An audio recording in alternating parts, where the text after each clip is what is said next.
And we are live. Pretty sure we're live. All the vitals look good. I do see a couple people that are possibly here in the live stream. I'm just going to double check here. I do see Kazi left a comment. If you're still here, sir, good to have you. Glad you could stop by tonight. Michael, good to see you as well, sir. The loyalists are here. The SMT Nation, you guys are the best. Absolutely tremendous. The best community on the YouTube platform. I would have to nominate you. The SMT Nation is amazing. GS, good to see you. Glad you could stop by tonight. Kat is in the house. We also have John, Sneed After Dark. Yeah. You guys are awesome. Thanks for stopping by. I just wanted to say that we do have, it looks like, a handful of the hashtag mod squad here.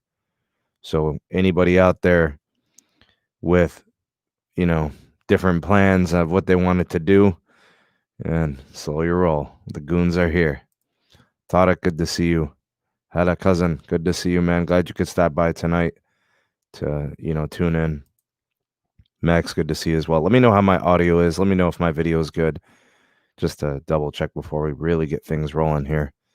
And for those of you that are new, this is your first time here. Maybe you're just popping in the live stream, first time ever watching. What I usually do is in the very beginning, first, 4 or 5 minutes of the live stream, we, do the intros and we say hi to the SMT community. So if you would like, I usually don't get the content going until probably like the 4th or 5th minute. So do check to see that has been adjusted. What I'll do is I'll probably edit this in post and then make that adjustment. All right. So, and just so you guys know, I do the audio only version of this. So if you don't need the whole YouTube situation with the video, you don't want to see my, Sneed After Dark setting, then you can just get the audio only, podcast on any of your favorite podcatchers. So we're on Apple Podcast, Google, Spotify, Anchor. Yeah, we do it all. So we're all there. Justin, long time no see, man. Good to see you, bro. Hope all is well in your world. Hope you are healthy and doing fine, and you and yours as well. Yeah, Johnny boy.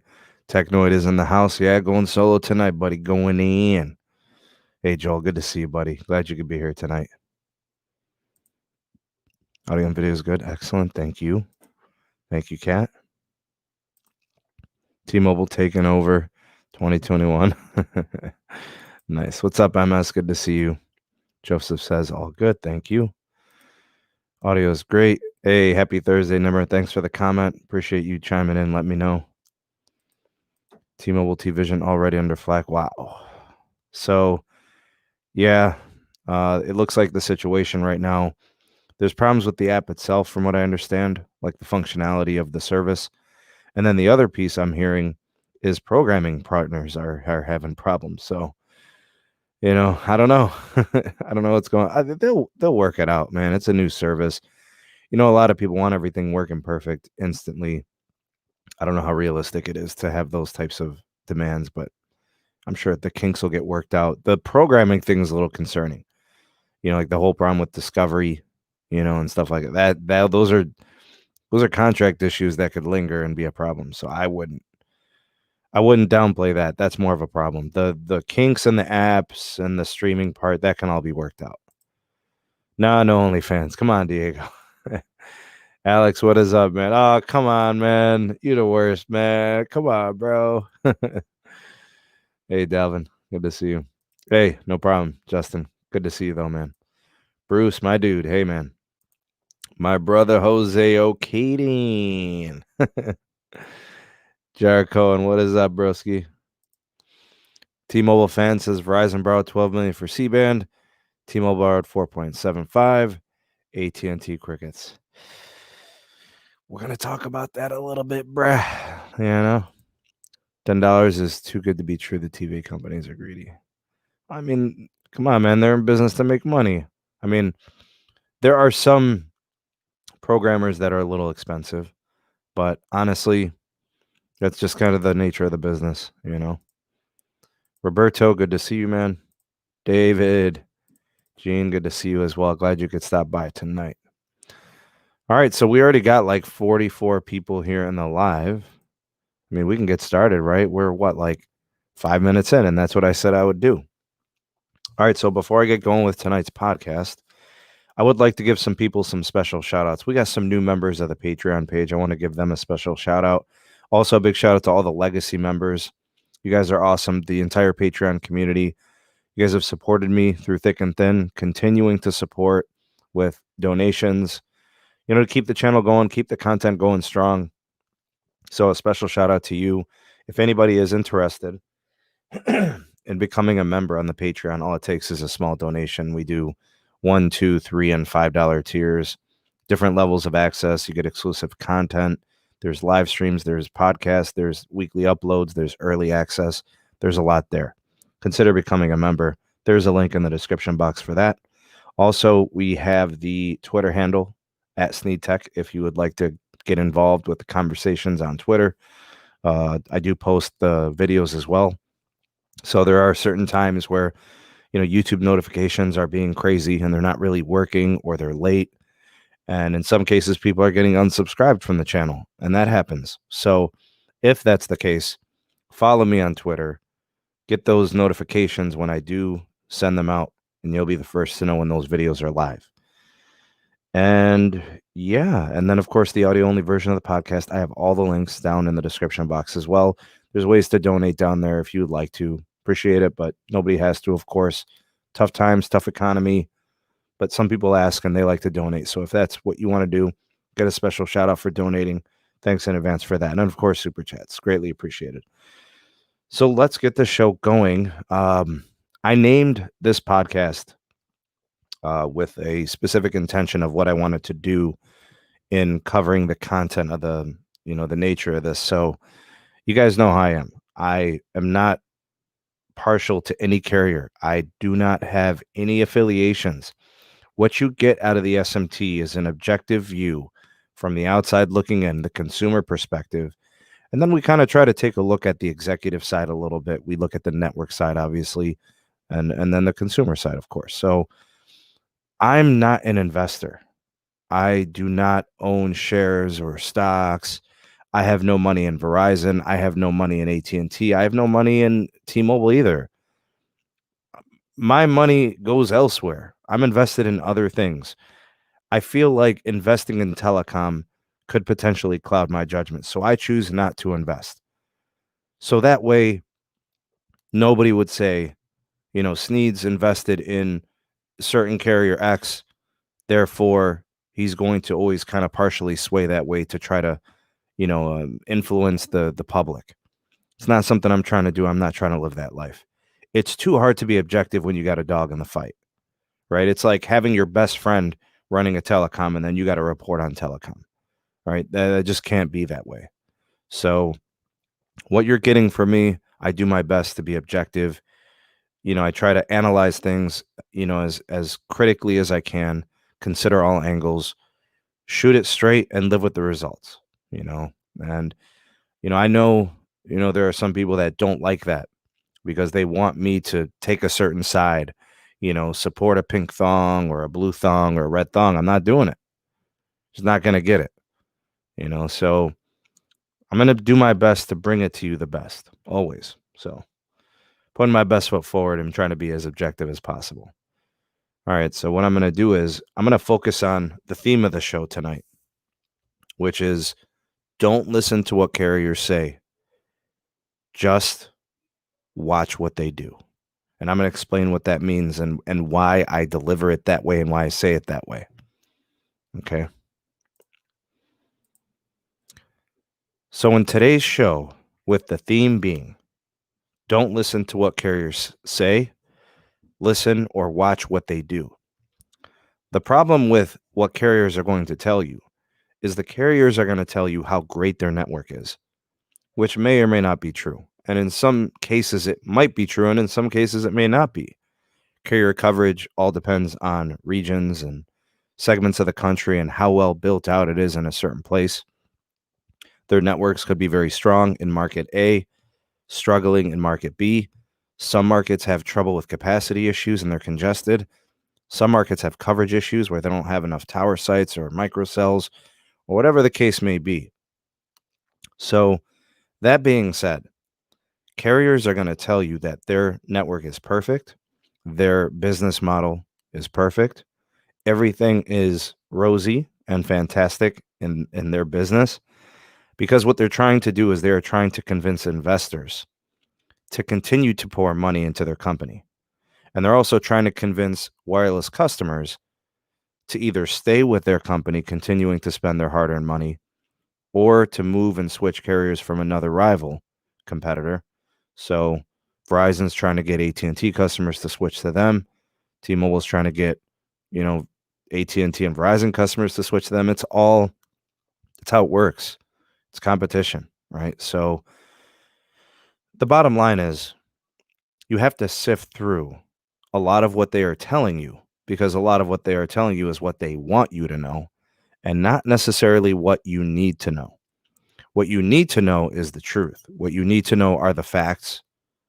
And what you have to kind of go through is you have to sift through and sort through all the mixed signals that they send.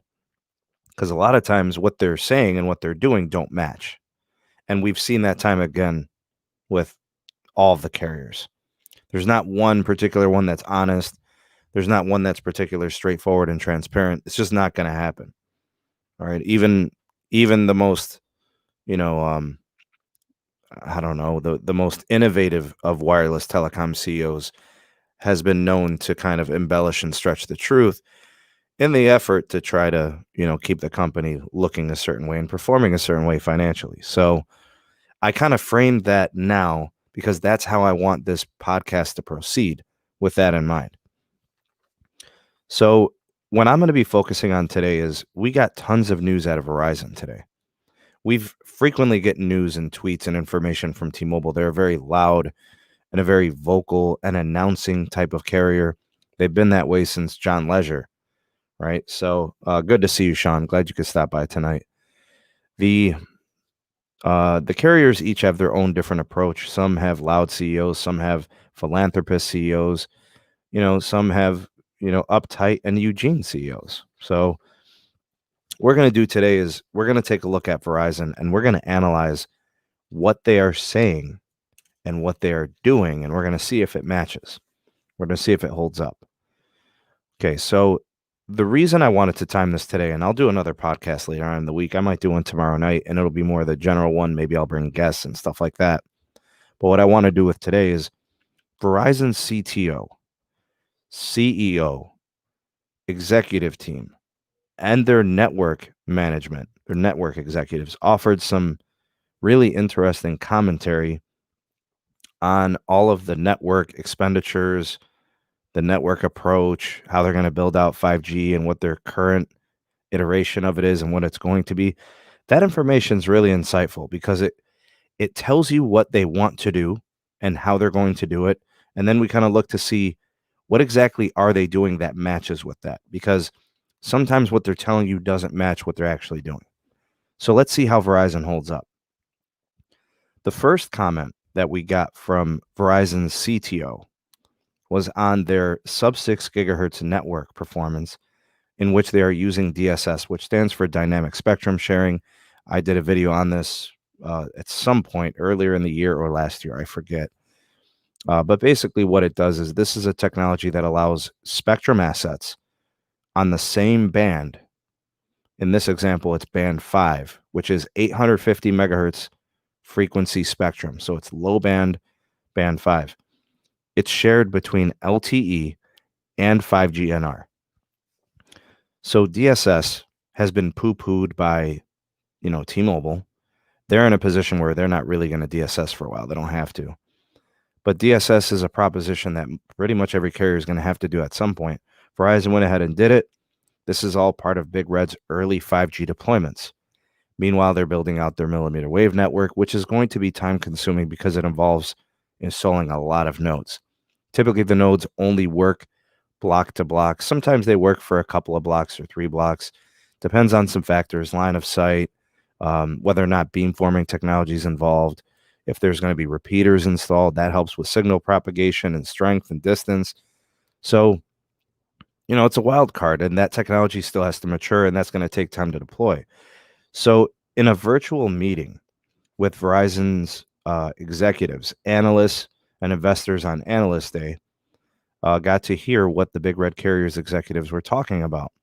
CEO Hans Vestberg commented, indicating that Verizon will win 5G with their millimeter wave deployments.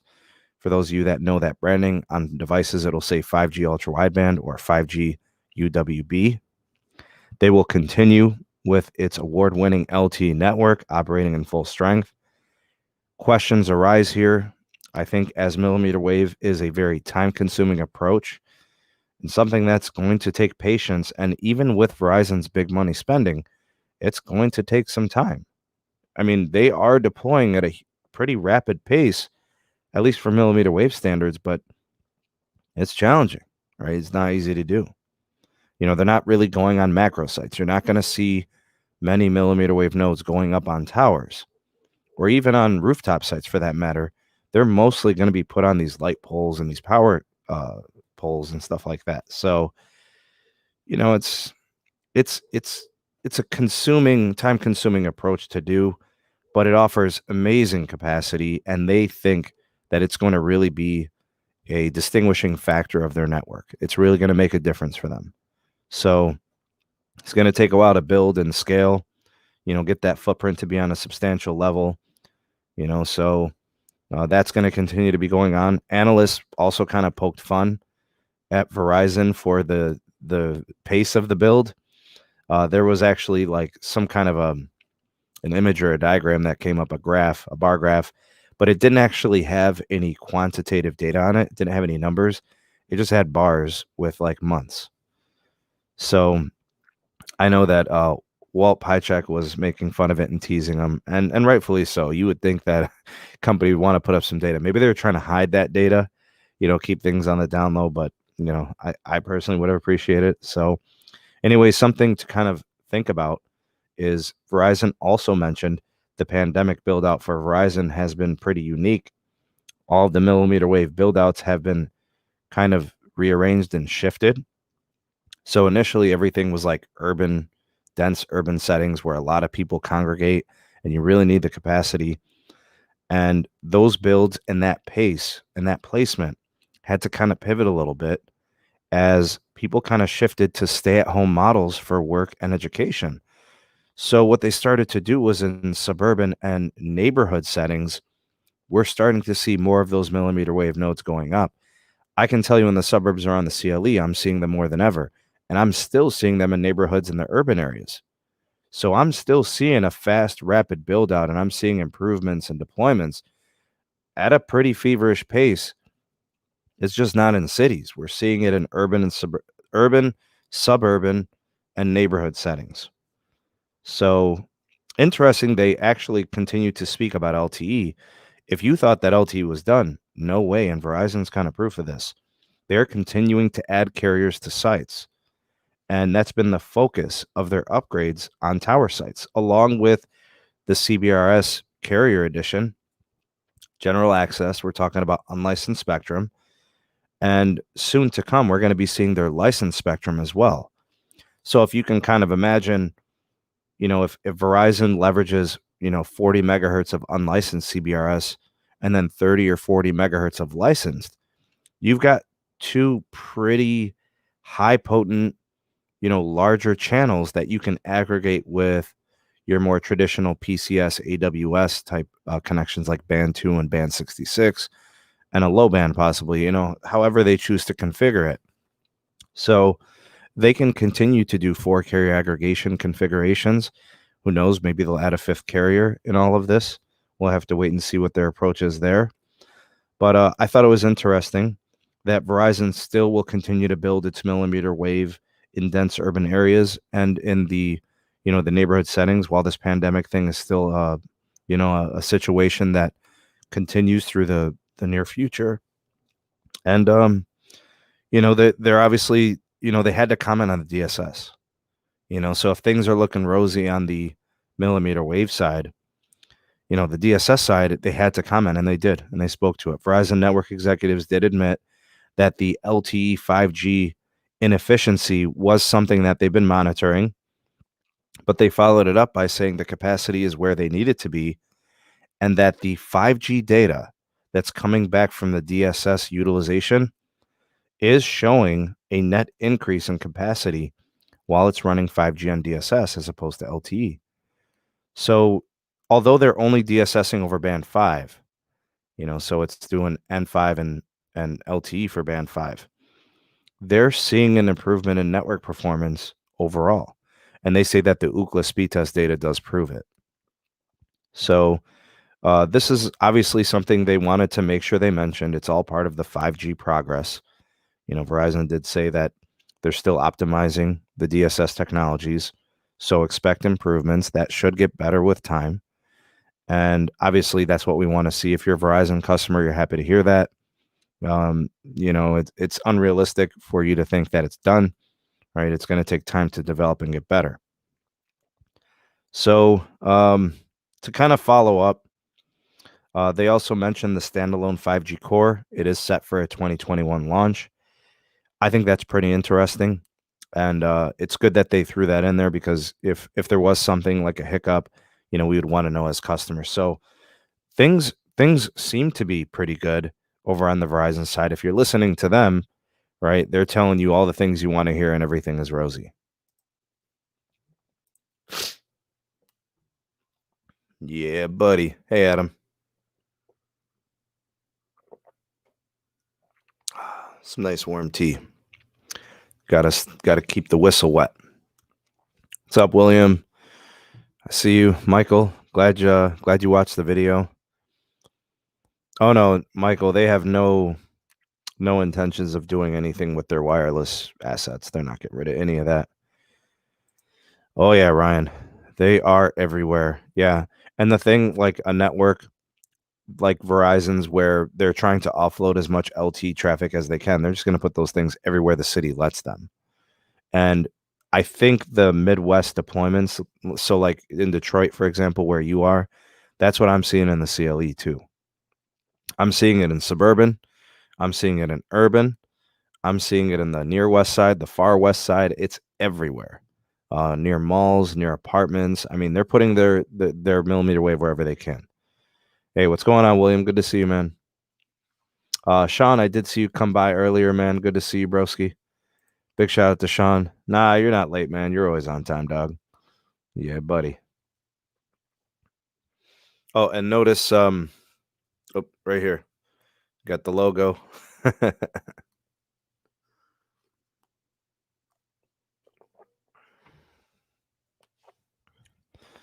All right, let's see what's up next. Next topic here.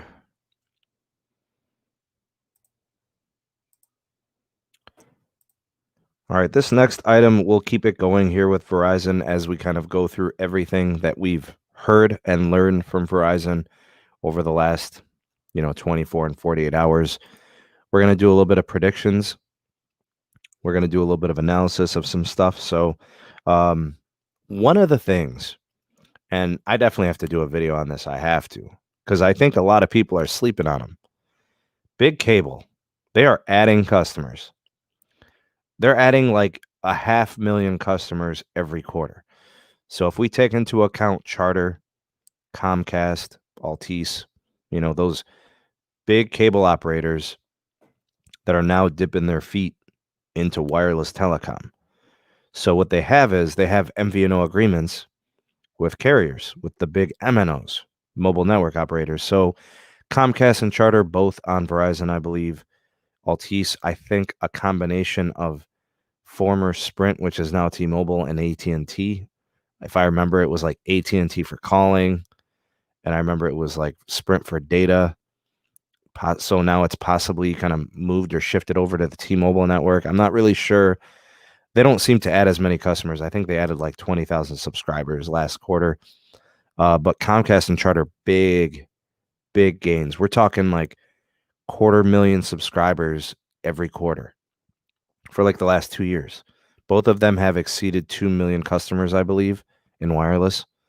They're able to save people money. They're competitive in that way. Their plans are attractively priced once you get into like single and multi-line. Maybe it's 2 lines at your family. You got a smaller family. The bigger carriers can save you money once you get to that 3, 4, 5 line family account. But the single line from the big carriers doesn't really make sense, right? Like, it's very pricey.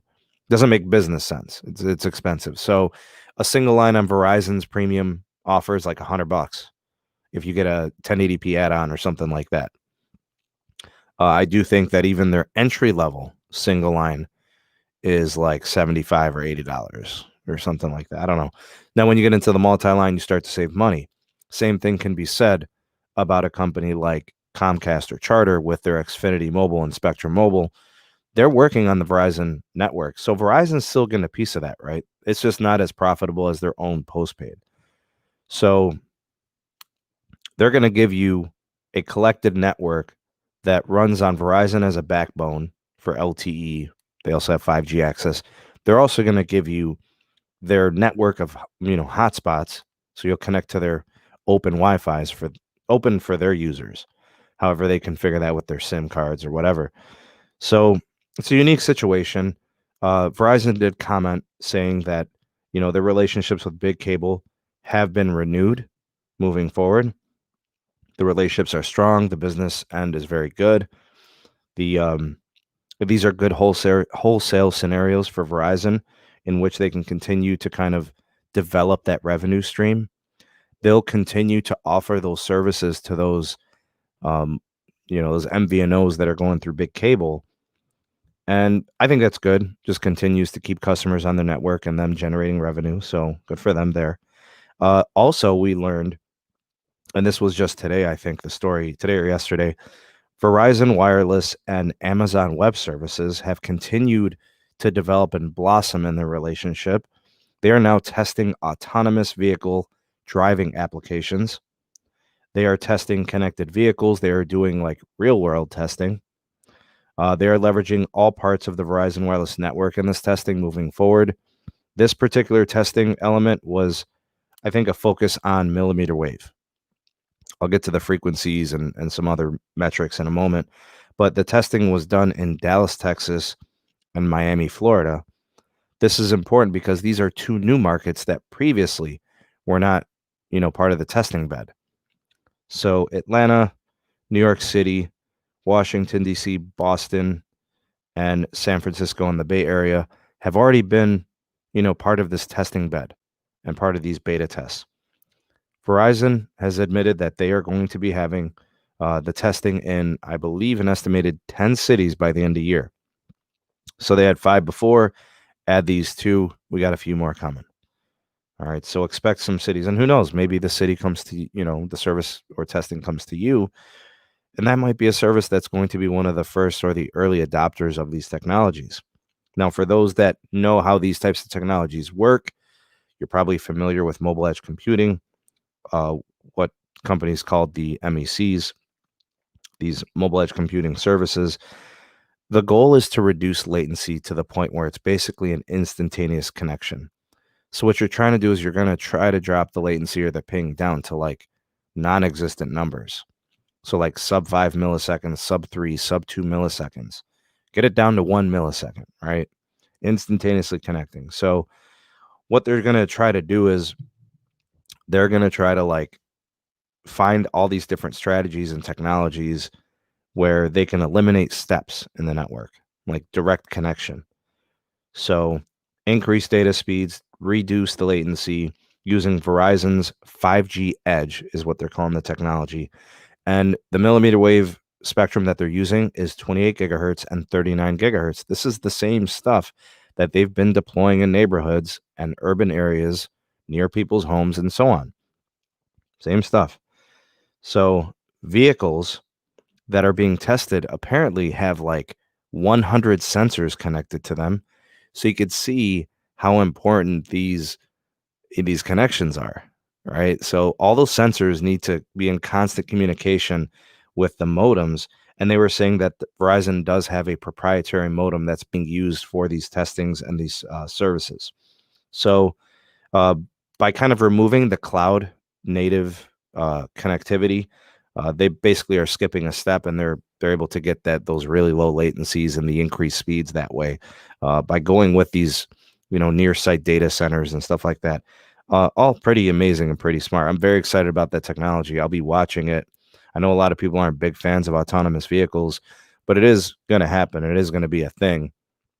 I'm not really sure what your opinion on it is going to be when, I've always said time and time again, 5G is like a train, right? You don't get in the way of a train. You get out of the way of the train. So you're not stopping it, The last thing I wanted to comment on, and actually this is probably the most important thing I need to comment on, and that's going to be this final piece about money and the Verizon money situation. So that'll be the final piece of the podcast. Oh, and this is good too. I mean, this gives us really valuable insight on what Verizon is actually gearing up for in the near future. Keep in mind, we have Spectrum Auction 107, I believe. I don't know if it's 107 or 108. I forget. I try to keep track. It's the C-band auction that's in December.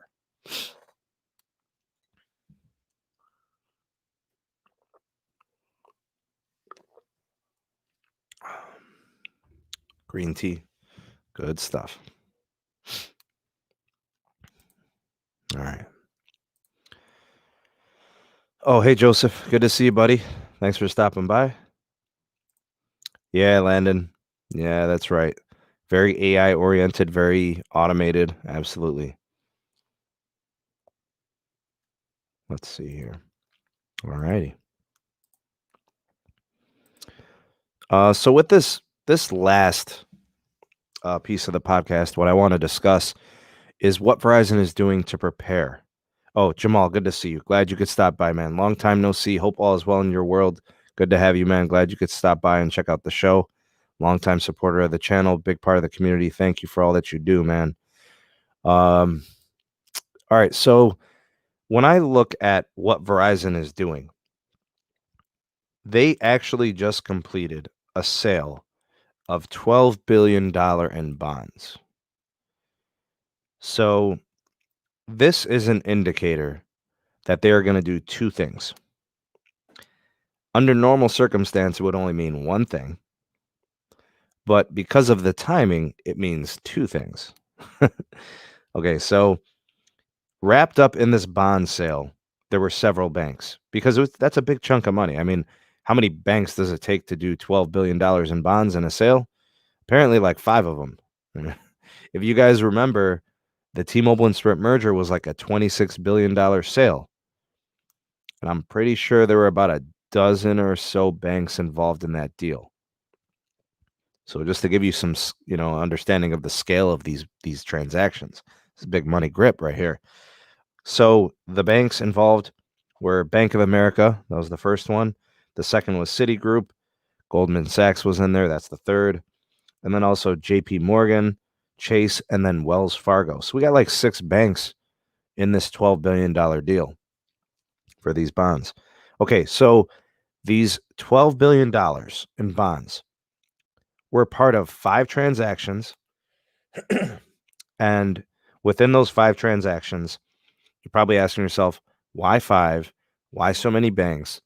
Why is this timing so important? Like, why am I making a big deal about the timing? It's about spectrum. For those of you that just listened to, this last part that I covered, when I was talking about Spectrum Auction 107, I think it's 107. I should have double checked before I started the show. But it's for C-band. And C-band is going to be a nice sized chunk of mid-band spectrum that is going to be the lifeblood of Verizon's mid-band spectrum deployment. They don't really have any right now to deploy. Everything's on LTE. Everything in their approach till now has been millimeter wave because that's the spectrum that they are purchasing in auctions. Now we're starting to see mid-band. They did a good job of acquiring the licenses in CBRS, 3.5 gigahertz. Now we're going to see them make some acquisitions, most likely big acquisitions for licenses in the 3.7 gigahertz frequency range. Now the C-band, the 3.7 gigahertz is being reallocated for wireless use. It was previously being used in satellite, and it's going to be repacked for wireless application. The CBRS, Verizon, I think, just focused on their big, congested, larger market areas. So they've got like 30 to 40 megahertz, depending on the market. This is going to be spectrum that they're probably going to go in big on a more national scale, I think. More national than they did with the 3.5 gigahertz.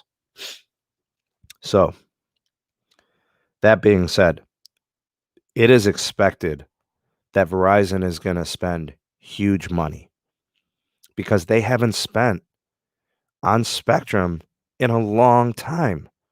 They have completely focused their network build on LTE footprint, tower sites, small cells to support congestion, right, to deal with the capacity issues, and it has worked for them. But there comes a time when you can only squeeze a lemon so much, and you just got to get more lemons. And I kind of look at spectrum that way. It's lemons, right? It's the juice in the lemons. And at some point, like, you have a tower site every mile, and then you got small cells wrapped up in there. That's plenty of sites. You just need more spectrum. Their backhaul is probably good. They might have to upgrade some sites, but for the most part, they do a pretty good job with the backhaul. Their sites are optimized. They're doing the best they can with what they have, but at some point, they're just going to have to get the spectrum, and here's their chance. So I've circled around this idea. Their network is strong, even without C-band, but it won't be for long. So they're going to have to get this because there won't be an auction for 3.7 gigahertz, 280 megahertz of it. Expect Verizon to go big. There's going to be two sets of spectrum. There's going to be the first 100 megahertz of the 280. That first 100 will be ready to deploy. The earliest, I think, is next year, December. So basically a year from now. Rumor has it Verizon wants it all. I don't know if they'll be able to do it, but rumor has it they want it all. AT&T, they're gonna have to get in somehow. They can't let this go by. You know what I'm saying? They're gonna have to spend. I mean, who knows when another chunk of spectrum is gonna come out like this? I mean, it will eventually, but when is the issue? And spectrum auctions have been a little bit contentious. You know what I mean? And it's been difficult to come by. So T-Mobile solved their spectrum issues by basically acquiring it through the Sprint transaction. That merger, which is really an acquisition, that put them in a strong position spectrum-wise. So now what T-Mobile is focusing on is building out their network. They have the spectrum. They have their ammunition. What T-Mobile is going to do in C-band is going to be picking their spots, right? It's not going to really be about getting nationwide licenses. They're going to probably get some in places where they don't have strong holdings for 2.5, but they still have capacity needs. We kind of saw them do that approach with CBRS. I expect them to kind of do some of that in C-band. And I expect them to kind of like go bargain hunting at the end of the auction just to kind of bolster their spectrum portfolio. It makes business sense. It'd be smart for them to do that. There's also rumor that T-Mobile's going to try to, kind of like cock block in a way. They're going to try to raise pricing artificially to try to hurt the balance sheets of like Verizon and AT&T. That'll be a strategic move that they're trying to do. We're fully expecting them to do that. A lot of times, like take for example the CEO of T-Mobile, Mike Sievert. He says, we're not gonna, get it. We're not gonna, we're not in the nature of getting in other carriers' way. We just worry about ourselves, and that's a lie. He actually does plan on getting in the way and making things harder on them. I mean, that's competition. That's business. So, but you know how they are. Yeah, but I mean, it's business, and that's just, it's competition. They'll do whatever it takes to win. And, I'm sure Verizon doesn't care. They're ready to spend. So whether or not other companies bid, they don't care, right? They're going to make sure that they, get a hold of this spectrum and they're able to bolster their network. So, by any means, they're ready to spend.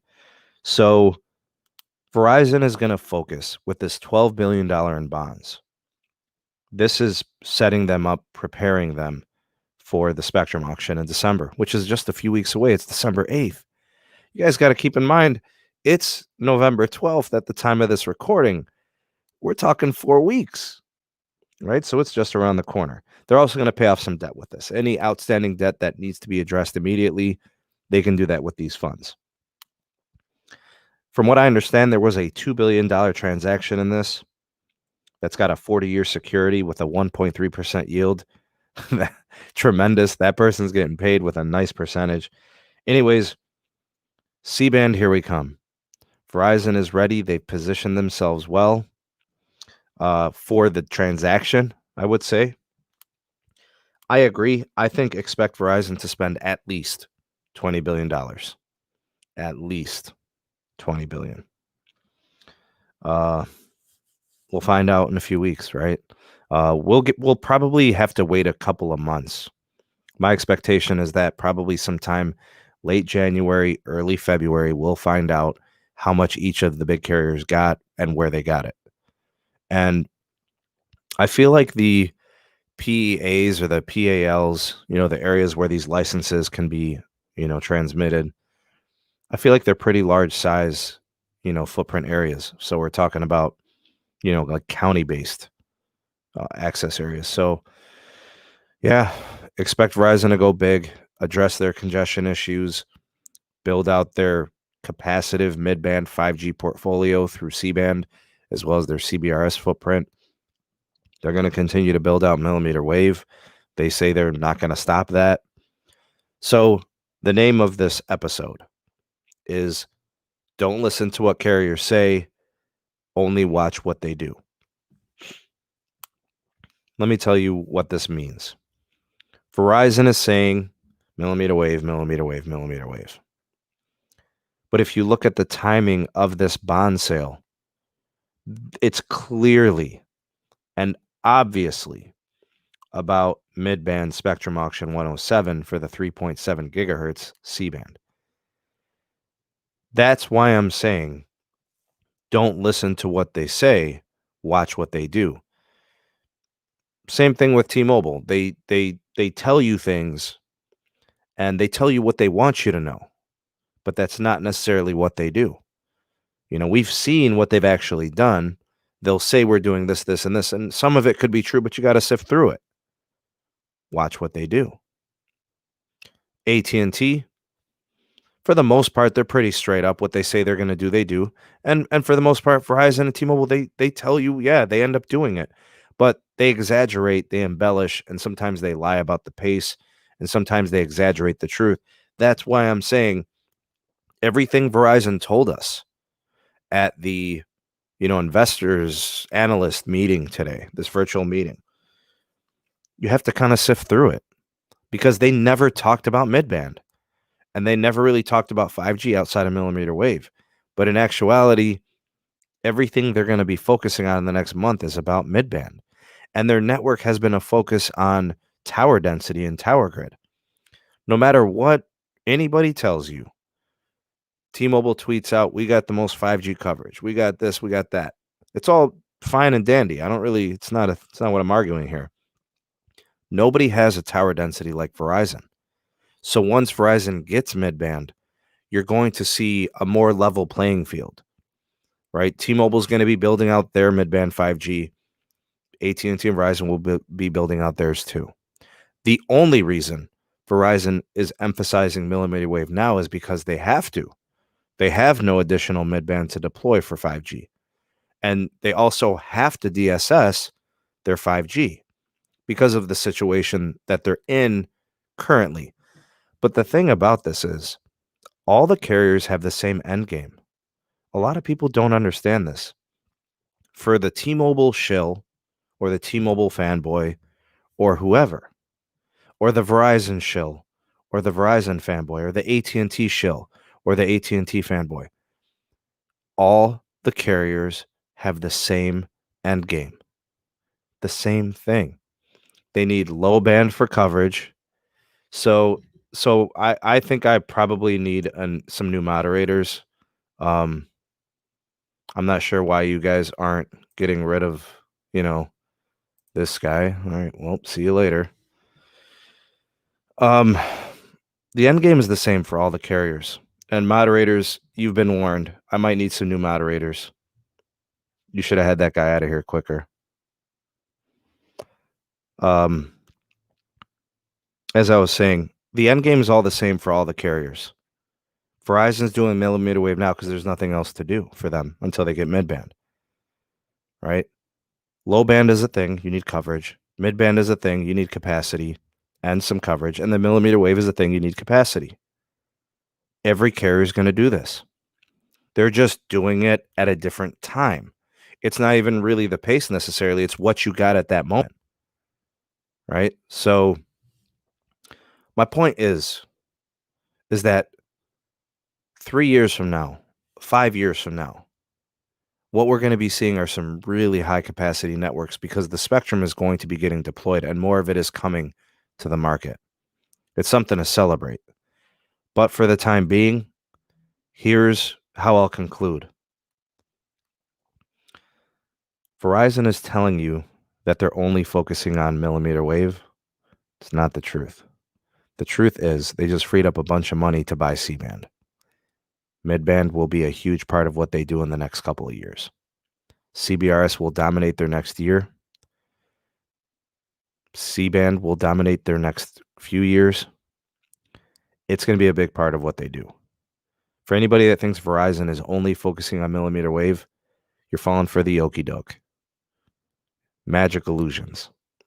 They got you. You've been duped. They are focusing on millimeter wave, but as soon as that mid-band becomes available, it's going to be a big part of what they do with their network. Has to be. For anybody who thinks otherwise and you just think they're doing millimeter wave, I got a bridge for sale in Brooklyn I could sell you, and I got an oceanfront property in Idaho that you would love to see.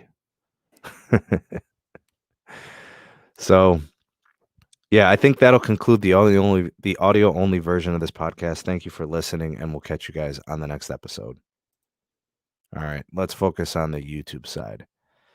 All right, so yeah, moderators, you guys got to do a better job than that. You really do. I might need some additional moderators.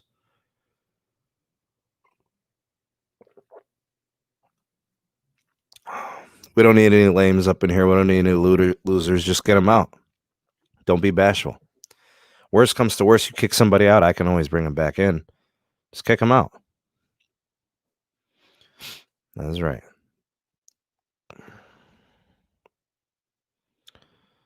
All right, y'all. I wanted to share something with you guys. You guys ready? Let's see what's going on here. I got to do my share screen. Okay. We're going to share. I think I got it here. Yep, I sure do. Okay, here it is. Screen share. Boom. All right, so some people were questioning whether or not Verizon is doing well with their network.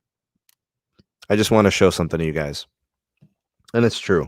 Verizon is going to have to go big on C-band, and they got a pretty good amount of CBRS as well. All right, so here's their second half 2020 results. I guess they've already started testing a lot of markets for half two, and we're like more than halfway done with half two, right? We just got November and December here.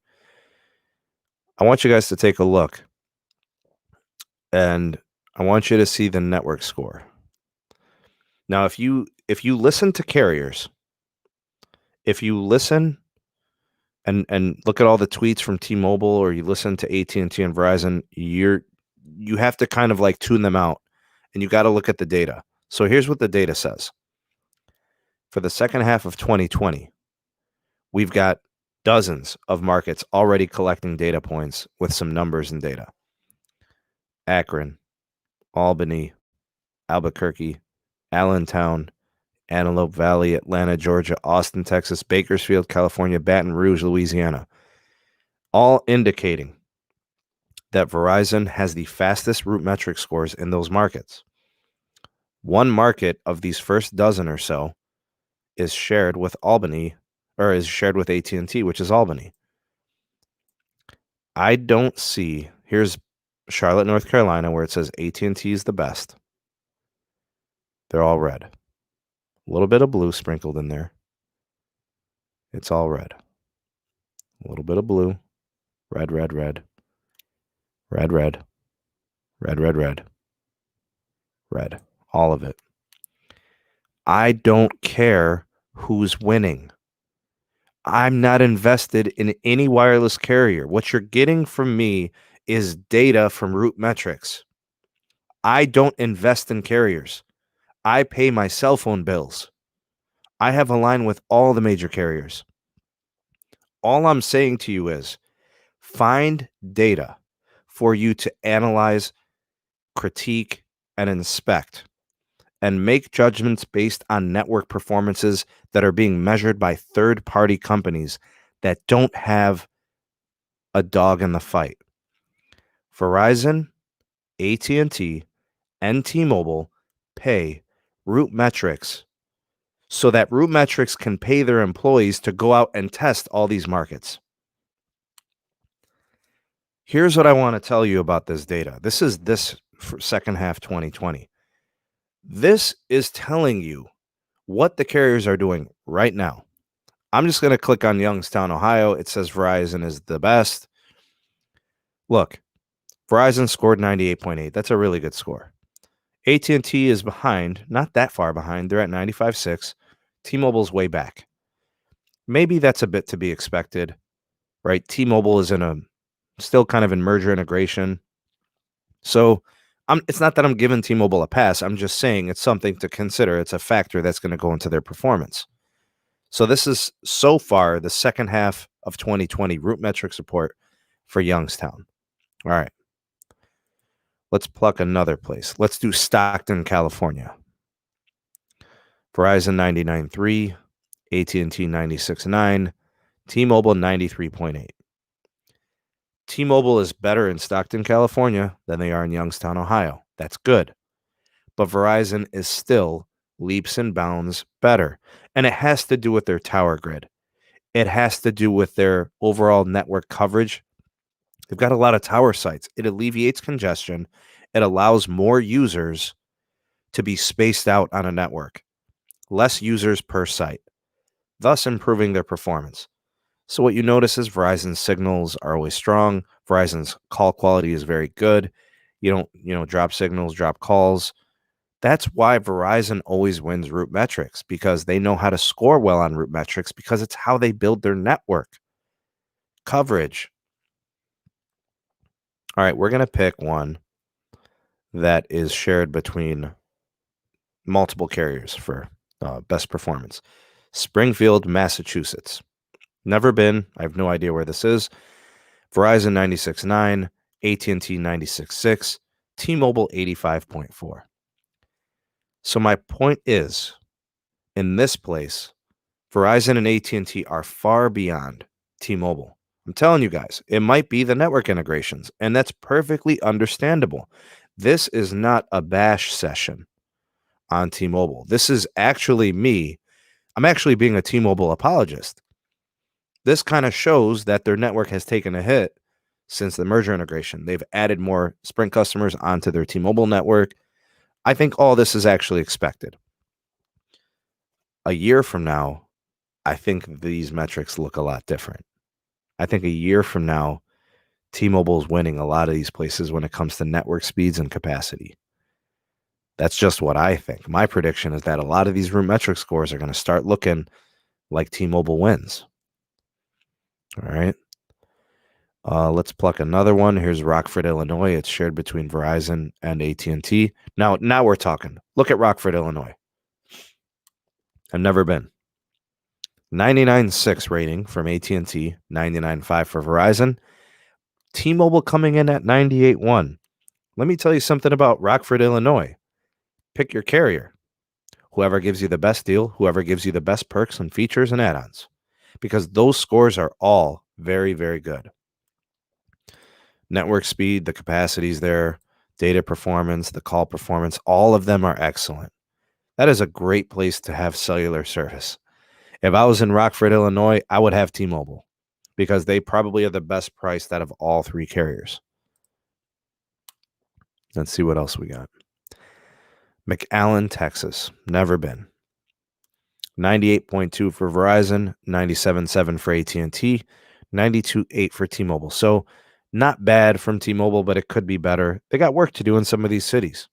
I'm telling you, network integrations are real issues. Let's pick LA. That's a big market. 98.5 for Verizon, 96.8 for AT&T, 92.3 for T-Mobile. So clearly there's levels, right? There are, there's measurables there. Here's Vegas. Verizon 99.3, T-Mobile 95.2, and then AT&T 94.1. So AT&T taking a hit, stepping back, T-Mobile stepping up, Verizon kind of holding the title.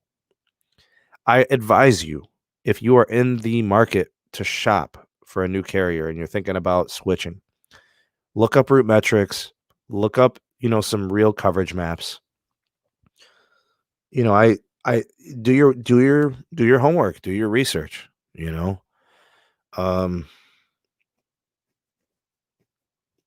don't have that location. Michael, sorry.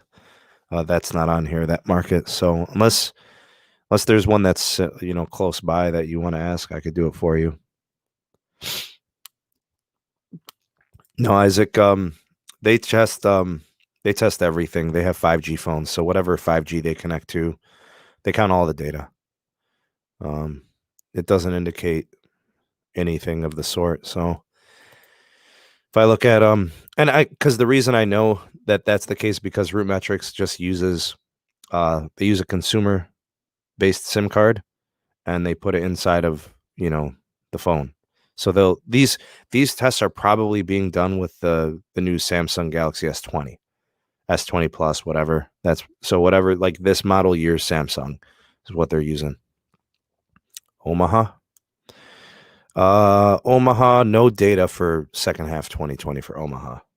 So, hey, what's up, Mike? Good to see you, man. Yeah, buddy. So for those of you who know Zero Cool RF, here's the place that he perfected. Look at that. He did a great job with the Verizon network there. All right, Josh, we'll take a look at Rochester for you, man. If Rochester is there, and it's not. Excuse me. It's not there. No Rochester. So that means no data thus far collected for second half 2020. Yeah, Josh, I can't look up the zip code. It just has them by city. Let's see. No Tampa. I don't have second half data on Tampa. You got it, Bart? Sure, man. I don't know if anybody else had any questions on this. I know some people were asking for certain locations. Let's take a look at the Cleveland area data. My home network. Let's see. Got some Cleveland data. Here we go. Verizon 99.3, AT&T 98.9, T-Mobile 96.6. Those are pretty good numbers, right? So Verizon's pretty good, 99.3. AT&T's real close. I'd say that those are pretty accurate. And the T-Mobile one at almost like, they're at like 96.6. It's pretty good here too. Just my home site's the problem. That's all it is. Sacramento, Tadic? Sure, man. Let's see if Sacramento's got data.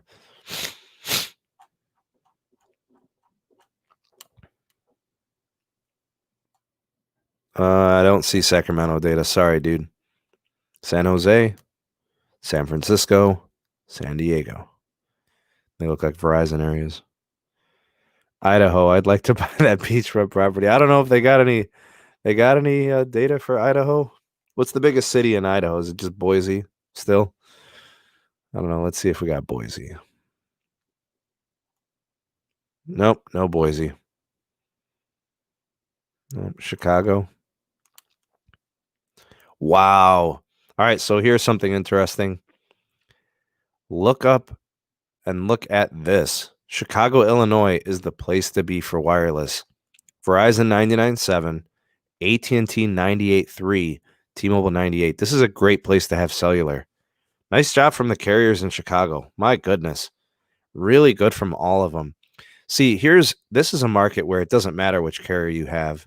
You'd probably just pick the one that gives you the best deal, right? And guys, listen to me when I tell you this. This is how we want the United States coverage and performance to be. We want the carriers to compete for our business with pricing, features, add-ons, perks, and extras, right? We don't want them competing because of coverage, because then you're going to just pick the one that gives you the best coverage, which all of them should give you the best coverage. They should be fighting for the other stuff, right? Adding stuff to sweeten the pot.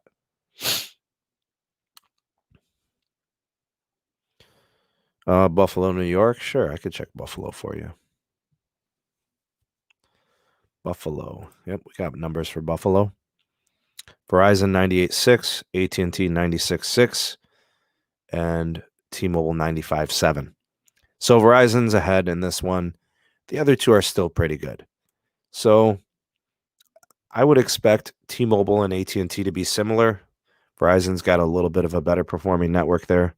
So maybe that's something to consider.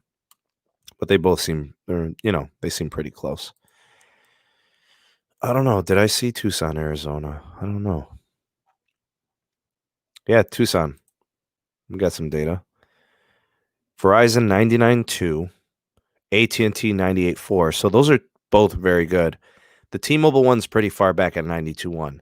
See, it might not be unbearably bad, but it's not as good as the other two in Tucson.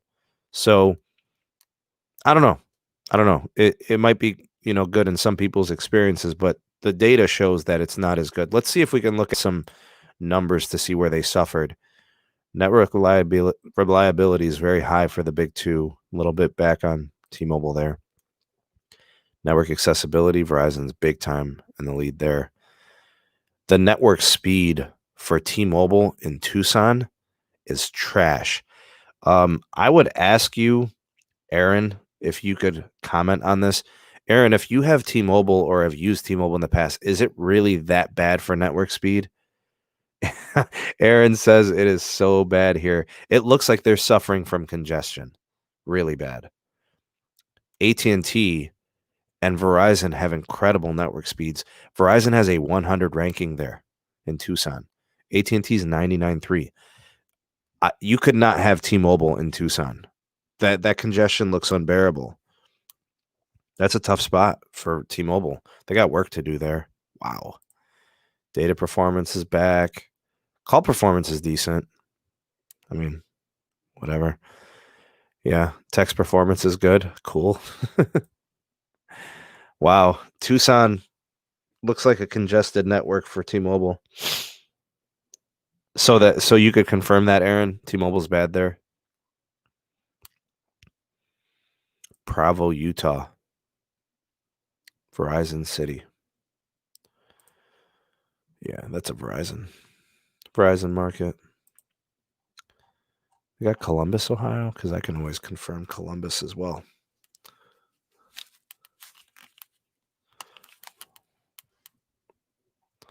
C-Bus. Oh, yeah, they got Columbus, Ohio. I can always go and test that. That's just a couple hours away. That looks like a Verizon town, but the others are good too. AT&T is good. T-Mobile's pretty good too. Just looks like their speeds aren't really up to the other two. Any data for Oakland? I'll check that for you, Kathy. I'll check that for you. Shenatati? I don't think that's going to be there. The Albany one might be. Let me take a look. I'll check Albany. Yes, we have Albany data. Yes. AT&T and Verizon, very close. Nice 97.5 for AT&T, 97.3 for Verizon. Network reliability, they're also very good. Network accessibility, they're all about the same. Network speed, it's Verizon and AT&T. Give the edge to AT&T. T-Mobile's back in Albany. They're pretty far behind the competition in Albany. So it doesn't look like it's unbearably bad, but it looks like their network reliability is behind the competition and their network speed is behind the competition. All right, let's see. Hartford, Connecticut. Hartford. Yeah, we got data for Hartford. All right. So this one is for Landon. Verizon City, dude. And it's not even close. Network reliability, Verizon. AT&T's back a little bit, and T-Mobile's pretty far back. Network speed, AT&T appears congested. T-Mobile's dealing with some congestion. Verizon's way ahead. Wow. Calling Verizon and AT&T looks more like Verizon. Hartford's a Verizon city. All right, let's try San Antonio. Tejas. San Antonio. Verizon, 99.1. AT&T, 97.5. So AT&T looks pretty usable in San Antonio. T-Mobile is probably not bad, but there must be something that's got them back. Network reliability is there. Is network accessibility bad for AT&T in San Antonio? It's weird. Network speed. T-Mobile's congested. It looks like it's pretty bad. Diego, could you confirm T-Mobile is congested in San Antonio? Is that true? Dallas? Could do Dallas. Oh, no Dallas for 2020. Have to. Northern New Jersey, you got to give me a city. I don't know. Schenectady? Wow. Trenton, New Jersey. Let's see if we got data for Trenton. I'm sure Alex would like to know. Nah, no data for this half. Philly's interesting. It's a big time town. Yeah, we got data for Philly. Verizon, wow. And it's not even close, actually. It's like Verizon and then the rest. Network reliability, Verizon's 99, AT&T 96, T-Mobile 95. Network speed, they're all pretty good. Verizon 99, T-Mobile 97, AT&T 96.5. I guess you could have any of those carriers in Philly. I guess Verizon's a little bit better.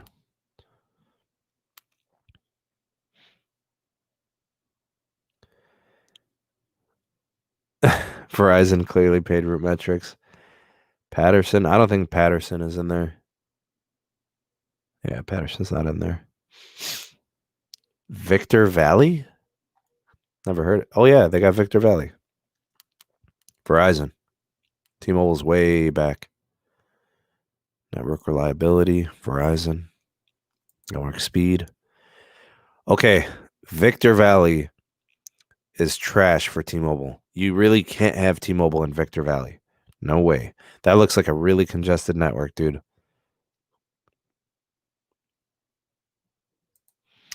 Our northern neighbors. Oh, no, I don't know too much about the Canada side of things. Sorry. Oh, yeah. Bakersfield was in there. I did see that. Didn't I click on Bakersfield? Thought I did. Anyway. 99.3 for Verizon, 95.5 for AT&T, 95.5 for T-Mobile. Network reliability, Verizon, and then it's the rest. Kind of like the overall performance. Network speed, Verizon 100, T-Mobile 97, AT&T 90. So looks like AT&T is a little congested in Bakersfield. T-Mobile's got some decent capacity, and Verizon looks like they're taking the championship. They're holding the title there. All right. Yeah. Lancaster. I don't know if I saw Lancaster. Did I see that in there? Oh, it is there. Lancaster. Here we go. 97.7 for Verizon, 90.6 for AT&T and T-Mobile. Reliability worked out the same way. Network speed. Okay, Lancaster is congested for AT&T. Bad. You really probably are dealing with some slower speeds with AT&T and Lancaster. T-Mobile looks good. Verizon looks very good. Cupertino? What a work for Apple? Do they have Cupertino? Nope, no Cupertino there. Ithaca? I don't think Ithaca was on there, was it? No. I think I know where Ithaca's by Syracuse, isn't it? Wow. You got it, Brian. No problem, dude. Hey, guys. I hope you enjoyed the show. Thank you for watching. I'm going to head out of here.